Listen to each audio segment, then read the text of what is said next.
AC কাজ না করায় ভুতুড়ে পরিবেশ তৈরি হয় বিমান বাংলাদেশ এয়ারলাইন্সের একটি ফ্লাইটে। সকালে শাহজালাল বিমানবন্দর থেকে চেন্নাইগামী ফ্লাইটটি চালুর পরপরই এমন ত্রুটি দেখা দেয়।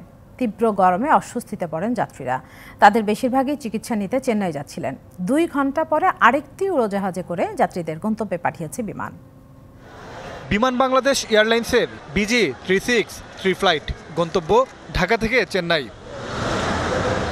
11:15টায় হযরত শাহজালাল আন্তর্জাতিক বিমানবন্দরের ট্যাক্সিওয়ে পর্যন্ত গেলে উড়োজাহাজটিতে থাকা যাত্রীদের মধ্যে দেখা দেয় অস্থিরতা।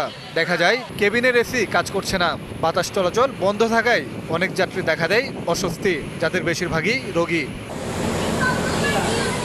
কিছুক্ষণ এমন অবস্থায় থাকার পর যাত্রীদের উড়োজাহাজ থেকে নামিয়ে নিয়ে যাওয়া হয়। ভোগান্তিতে পড়া যাত্রীরা দুশ্চিন্তায় পড়ে যান ফ্লাইট নিয়ে।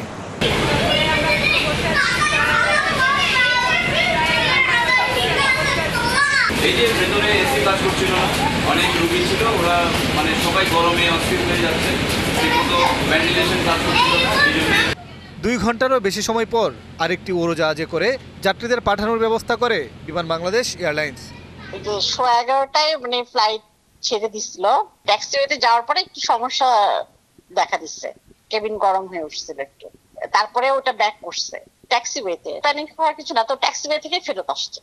এর আগেও কয়েকবার রাষ্ট্রীয় পতাকাবাহী এয়ারলাইন্সটির উড়োজাহাজে এসি লাইট বন্ধ হয়ে যাওয়ার মতো ঘটনা ঘটেছে। মোহন ইসলাম, ডিবিসি নিউজ। নগদে 500 টাকা বা তার বেশি পেমেন্টে পেতে পারেন ঢাকায় জমিসহ 20 কোটি টাকার পুরস্কার।